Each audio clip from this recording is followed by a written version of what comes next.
Sinasabi ko na sa inyo, the odds are stacked against Duterte sa ICC because ano nga nila yan? Prize catch, trophy. Yan lang ang trial, yan lang ang high profile trial nila, Begs. So they need to justify continuous stream of funds from member states. Pero shameless na sila eh. So ibig sabihin parang they do not They are always shameless. Wala na silang ano, no? They are always shameless because they are accountable to their funders. The funders is yung member states. Sino yung mga member states? Mga EU countries.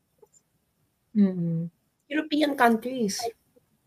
They would like a justice system where PRRD will not have any fighting chance at all. Yes, to win.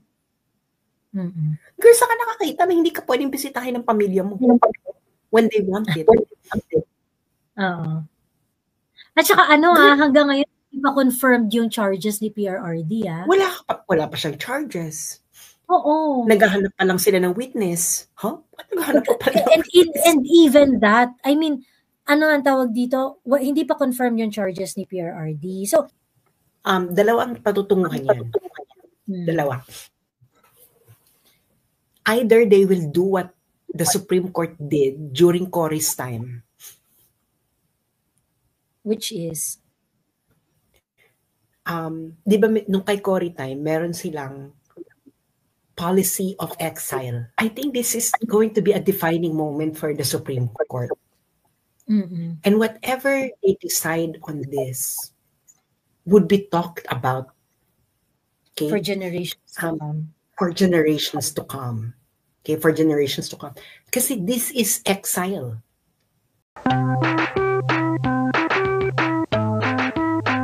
Parang naalala ko ang when I look at the faces of the poor, of the children, they're very poor in Tondo. And I see the silver lining.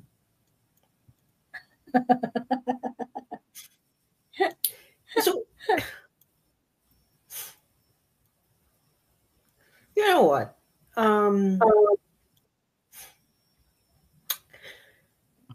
I think Catriona Gray is trying to be socially relevant.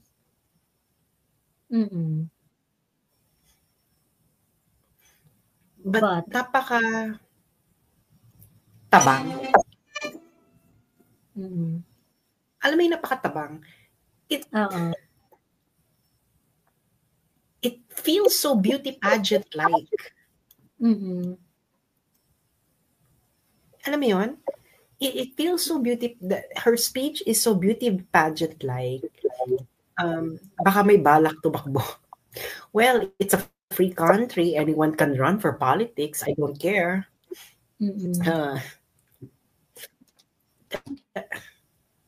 It's just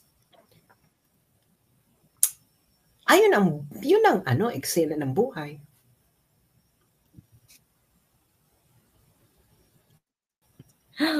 Actually, ako sa totoo lang, nabwisit ako sa kanya. Ni Bongbong at saka ni Lisa, tama? Sex video siya ni Bongbong at saka ni Lisa, di ba? So parang feeling ko naman, kasi if it happens within their bedroom, it happens hindi siya nachichipan ako sa issue. Oo, but scandalous. Mag-asawa sila. Kung gusto lang ipasok yung bote, di para sa nila. Ako nachichipan ako sa issue, to be honest, na girl, ako pa naman, I'm very exposed to a lot of sexual practices. And ako kasi pagdating sa sexual practices, simple lang ang tanong ko. Is it consensual? Is it between consenting adults? Oo. If yes, is it safe? Is it sane? Is it between consenting adults? Di wala na tayong pakialam doon. Parang, girl, let's not be bedroom police. Even against our enemies. Oo. Agree. Diba? Parang, ayun, sabi nila hindi raw orgy I don't really care. Parang, it doesn't matter. It doesn't matter. Ako, good for them. They still have healthy sex lifestyle. How many of you don't have sex anymore?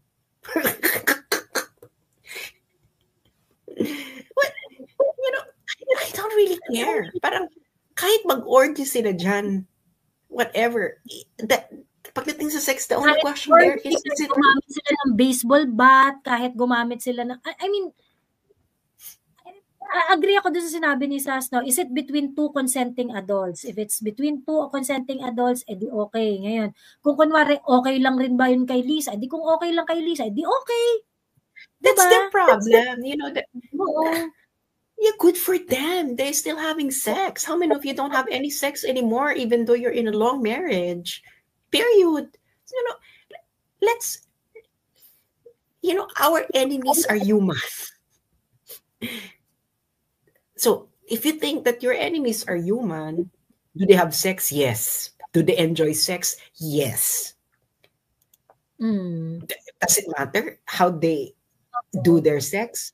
No, because baka hindi naman ako pinapasukan ng kung ano dyan. I'm not the one involved in their bedroom, so what does it matter to me? Ganun lang kasimple yun. Now, the real issue here are the decisions being made for the country. So stay on that. No, kasi si Digong had a healthy sex lifestyle. True. He had a lot of women. Diba? Bakit tayo biglang magiging prude pagdating sa sex because ang involved ay ang ating enemies? Does it make any sense? Ito ka kasi isipin, sabi ni Jimo. Well, hindi ka naman kasali eh. Di ba? Huwag mong imagine na kasali ka. Para hindi ka masuka. Hindi. Oo. Ikaw ba kung yung sex life mo ba, ikwento mo sa amin, sigurado ko bang walang masusuka? Simple. I'm pretty sure pag kinuwento nyo yung sex life ninyo dito, may mga masusuka. Lalo na kung ipakita yung mga itsura nyo, pangakatawan ninyo. Bakit? Ano ba kayo, Brad Pitt? Ba kayo Angelina Jolie in their younger years? Di ba? Ano ba kayo, porn star level ba yung ano ninyo? Kagandahan. Performance nyo. Correct. Oo. Ganun kasimple yun. Di ba? Kayo ba pag kinunan kayo ng porn, sa tingin nyo walang masusuka? I'm pretty sure meron. Dahil hindi naman kayo mga porn stars. You know, if you're not porn star level, bakla why would we watch it? Diba? Why would you watch it? Why would we be interested? Diba? Yes. Diba, ano ang pinapanood ninyong porn? Na pinapanood ninyong porn, yung nag-satisfy ng fantasy ninyo. Malamang, kung totoo yung sex video ng mag-asawa, malamang masusuka ka because it's not part of your fantasy. Just in the same way na kung ako, kunan ko yung sarili ko, ano? Ang aking sarili ng aking kung meron akong sex video, kunan ko yung sarili ko, ilabas ko sa mundo. I'm pretty sure marami masusuka. Dahil hindi ko part ng fantasy nila, mga bakla kayo ng tao. Oo. Hindi pang porn ang aking eksena. Okay? So, ako talaga, I think it's a distraction from the real issues. Oo.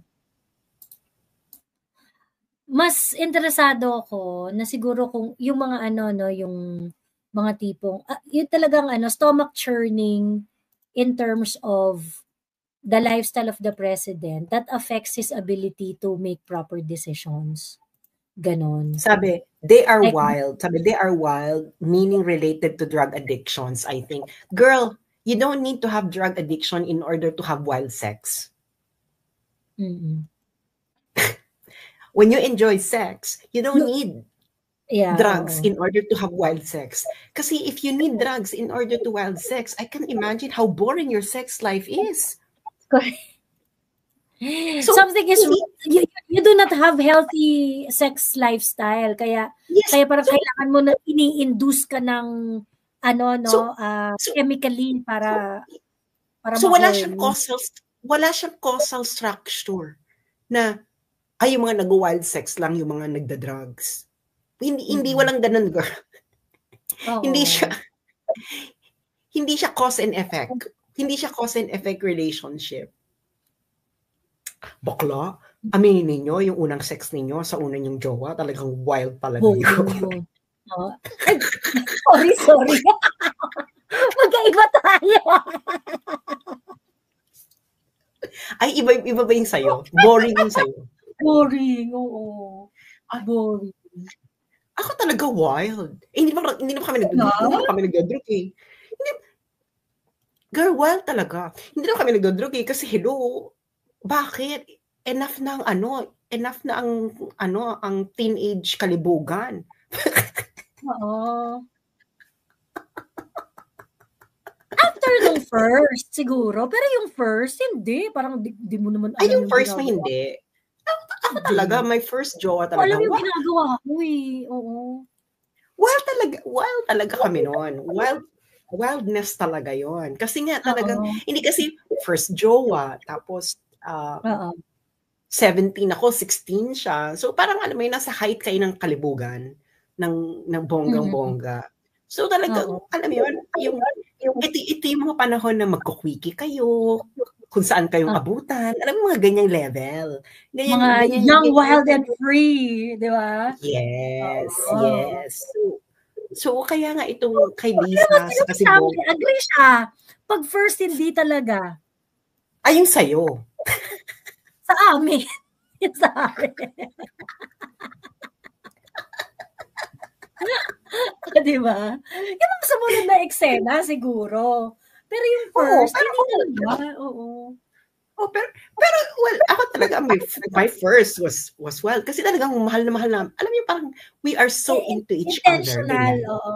Kumbaga parang intentional kasi talaga yung tsuktsakan yun noon. Oo, saka we are so into each other. Parang ganyan yung level. Talaga, kasi, I think it's because we were so in love.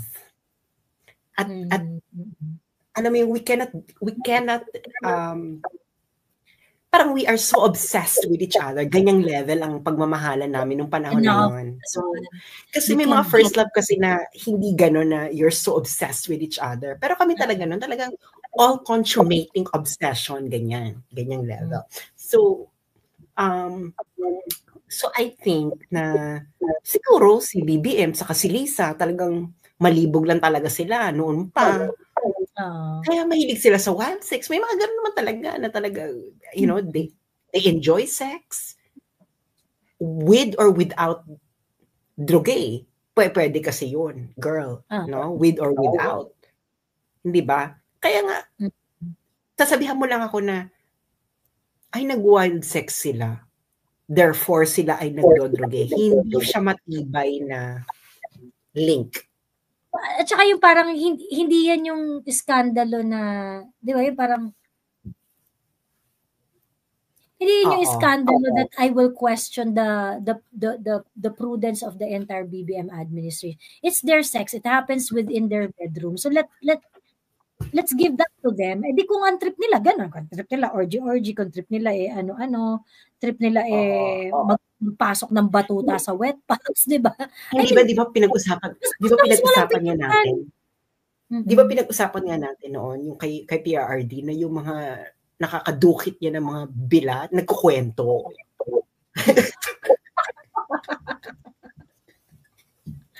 Talaga ba? Meron kang nakausap?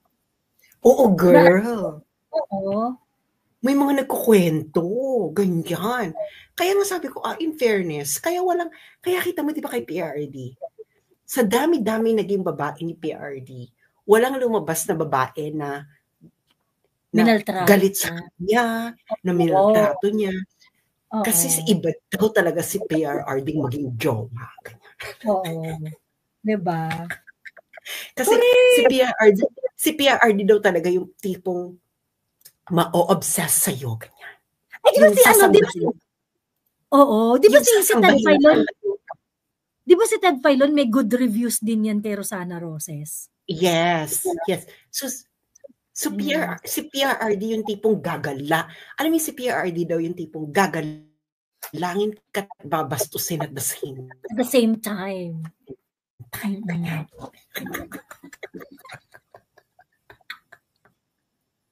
Oo. Kaya yung mga kaya lahat ng naging babae ni PRRD satisfied kasi ang trato sa kanila parang prinsesa ganyan. Diyosa. Prinsesa at talagang prinsesa at prinsesa at sex doll ganyan. So parang perfect combination. Alam mo yung kailangan sa itratong prinsesa, itatrato silang prinsesa. Kung bastusan na, wala nang galangan sa kama, ganon. Ganon. Oo. Tanungin mo ko, Sas, ano yung sinabi niya? Alam ko parang alam mo yung sabi, have a lot of sex. Hard, rough sex. Actually, alam mo, gwapo ni Jordan. Hindi lang lots of sex. Hard, rough sex. Alam mo si Jordan Peterson, nung tumanda siya, gumwapo siya. Kasi nung bagets siya, sabi ko, hindi siya gwapo nung bagets. Pero nung ngayon, sabi ko, ang gwapo ngayon ni Jordan Peterson. Well, I agree. Hard, rough sex. Well, I agree with the hard rough sex. Kasi, ano siya it's a good tension releasing moment. Yes. So, every time na after every hard rough sex, you feel so relaxed. Mm-mm.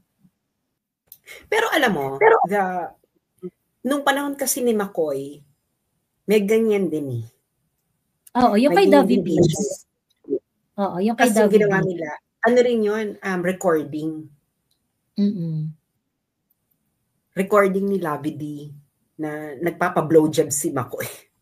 Ito yung babae, si Davy Beans. Nagpapa-blowjob. Nagpapa-blowjob yung presidente. Blowjob ba yun? Yeah. Napakinggan ko. Girl, available yung recording sa YouTube. Oo. Sige nga, teka, hanapin ko. Wait. Hanapin natin. O para masaya kayo. Ayan.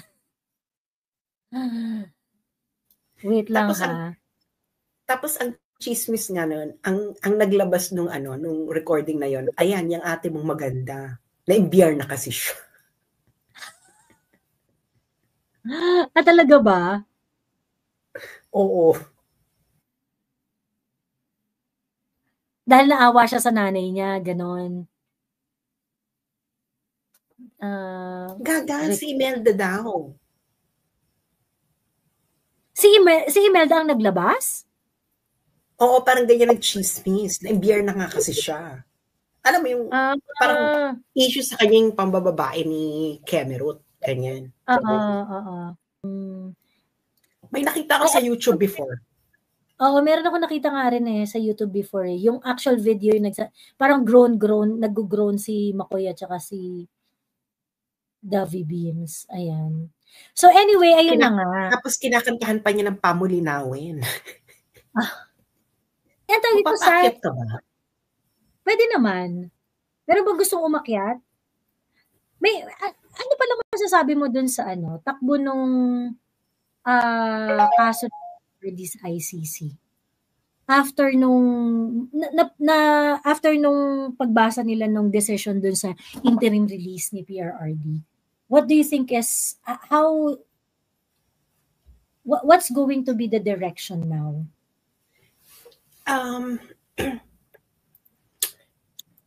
Sinasabi ko na sa inyo, the odds are stacked against Duterte sa ICC because ano nga nila yan? Price catch, trophy. Yan lang ang trial, yan lang ang high profile trial nila, Begs. So they need to justify continuous stream of funds from member states. Pero shameless na sila eh. So, ibig sabihin parang they do not They really are care. always shameless. Wala na silang ano, no? They are always shameless because they are accountable to their funders. Mm-mm. The funders is yung member states. Sino yung mga member states? Mga EU countries. Mm-mm. European countries. So, they are not accountable to the Filipino people. Look, every institution is first, if you would like to know where an organization is accountable to, look at who is funding them. Mm-hmm. Diba? So, hindi nila talagang shameless nila because they need a reason to continue existing. Hindi yan katulad ng Supreme Court na the Supreme Court will exist. The funding is guaranteed regardless of whether you like the decisions of the Supreme Court or not. Mm-hmm. Whether the Supreme Court freed the most evil person in the Philippines. Mm-hmm. Doesn't matter. Kaya nga mali yung this is already this is an alien kind of justice system. Mm-hmm. Kaya nga sabi ko wala silang you cannot kaya nakakaawa si PRD, no? He has no fighting chance in the institution itself because international justice is never blind.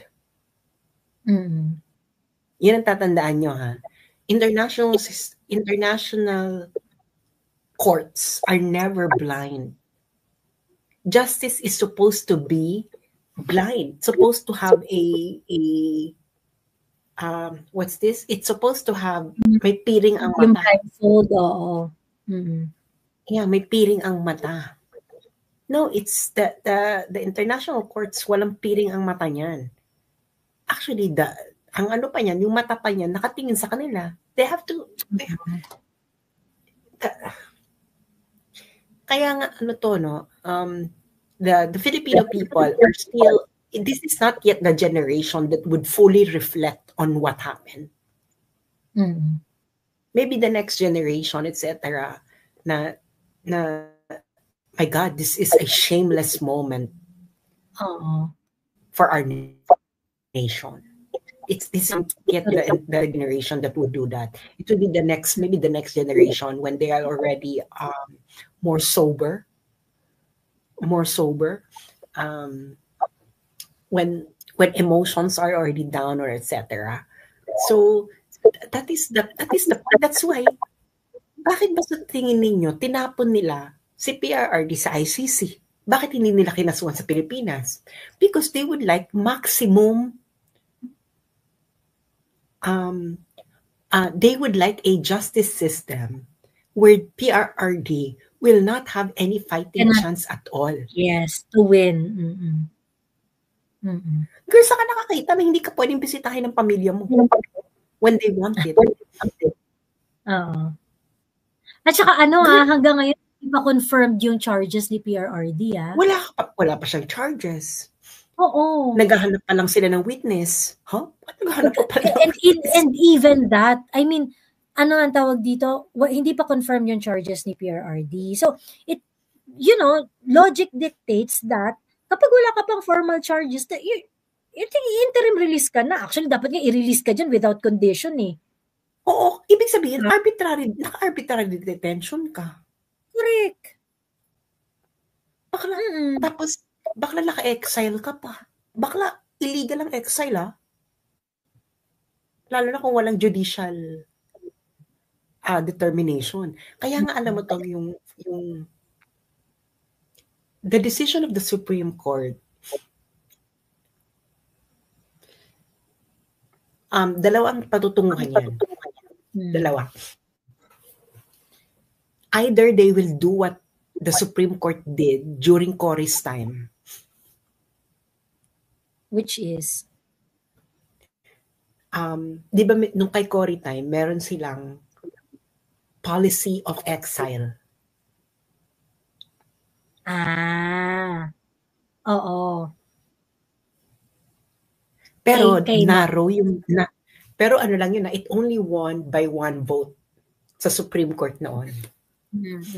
Kaya nga itong kay PRRD, this is going to be I think this is going to be a defining moment for the Supreme Court. And whatever they decide on this would be talked about, okay, for generations to come. For generations to come. Okay, for generations to come. Kasi this is exile.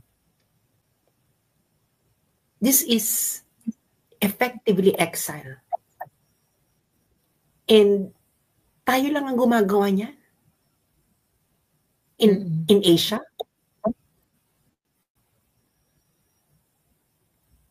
True. They deal with their own problems at home. Tayo, if you think that PRRD is a problem, baka tinapon mo yung problem sa ibang bansa. You send them out of the country. Diba? And let them resolve it. So anong tawag sa'yo? Baka you're a banana republic, you cannot deal with your own problems at home. Ma-reverse natin yung maling ginawa. Yeah, I think kailangan ng pero the thing is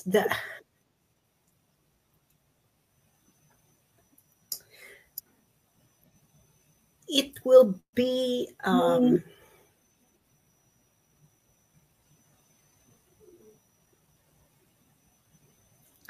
the position of the Supreme Court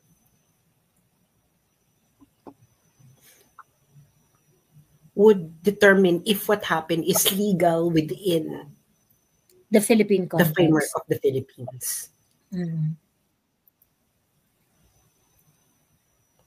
And ayun na nga, no? Ewan ko kung anong gagawin nila dyang legal acrobatics kasi malinaw ang batas, Joey. They need to present PRRD to a competent judicial authority. So, correct. That was part of the treaty. That was part of the treaty. And I'm pretty sure what I'm going to say is going to be I'm pretty sure what I'm going to say is pretty much controversial. The ICC treaty, the Rome Statute, doesn't have the same level as a domestic law. Why? Kasi a treaty can be withdrawn by the president. And the withdrawal doesn't need to have a consent of the Congress. Pero a domestic law, the president cannot say na, okay, I'm going to suspend this law. You cannot do that.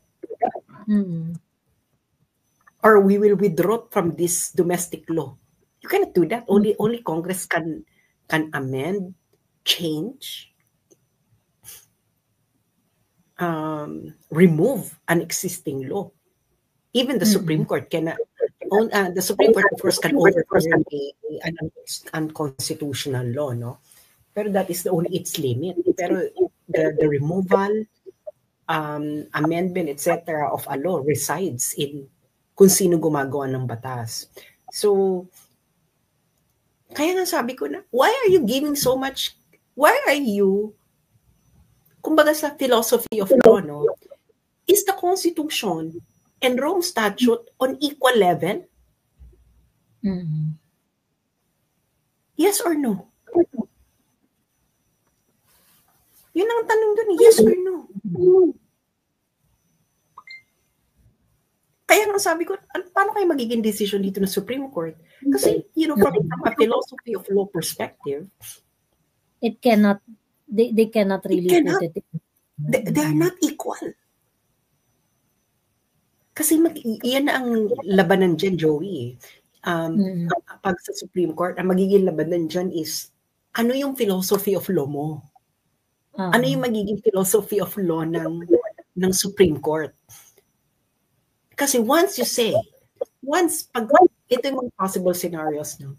Once the Supreme Court says that the Rome Statute has an equal footing to the Constitution, ay patay tayo dyan. Correct. Actually, if ganun magiging decision nila, everything we built in this country, 'di ba? Everything we built is will be torn apart because of that decision. Pagka ganun yung naging decision nila, na footing yan. Pag sinabi mo the Rome Statute or if you're going to bend the Constitution, nasasabihin mo na because meron tayong obligation, ganyan, ang bansa natin may obligation, you really need to justify it so well that your obligation to a treaty law is the same kind of obligation you have to a domestic law. Bakla. Matindi to. Kaya nga to eh. Kaya I think it took some time for the Supreme Court to really think about yung sinampang kaso ni Baste. Yung mga habeas corpus, Alam mo, ang sobrang parang yan, girl? Parang yung impeachment ni Sara, di ba? Yung sa impeachment ni Sara,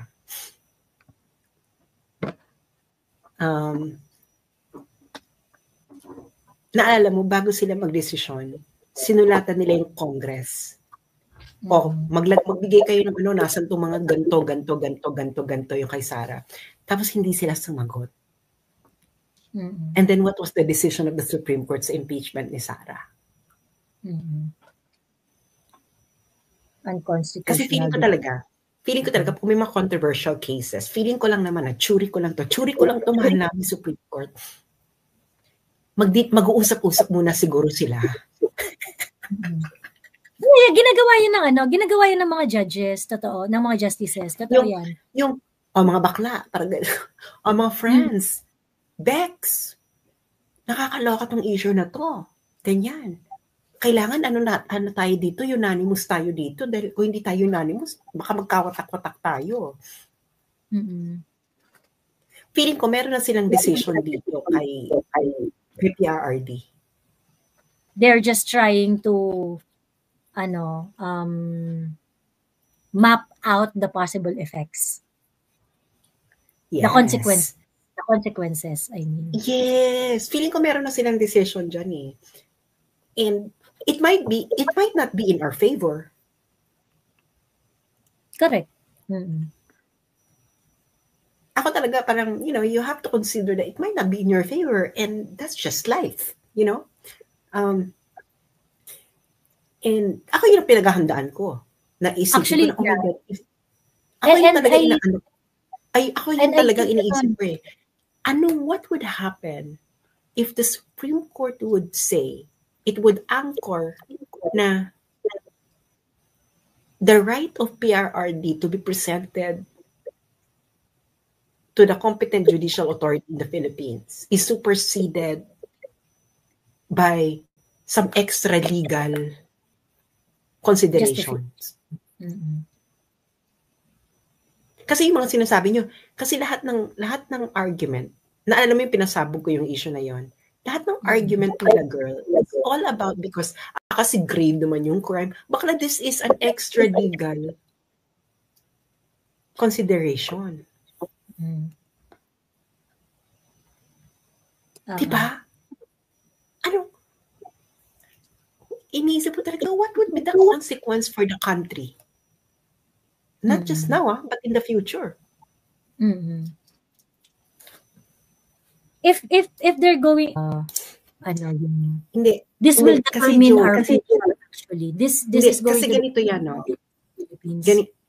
Ganito yan. The Filipino mentality doesn't understand the concept yet of big impact, huge impact. What do I mean by that? Just look at earthquakes. Just look at earthquakes. Bek, sinabihan ka na huwag kang magtatayo dyan ng bahay. Kasi pag nagtayo ka ng bahay dyan, pag umuga dyan, mawawarak ang bahay mo, pero magtatayo ka pa rin. Why? Because malayo pa naman.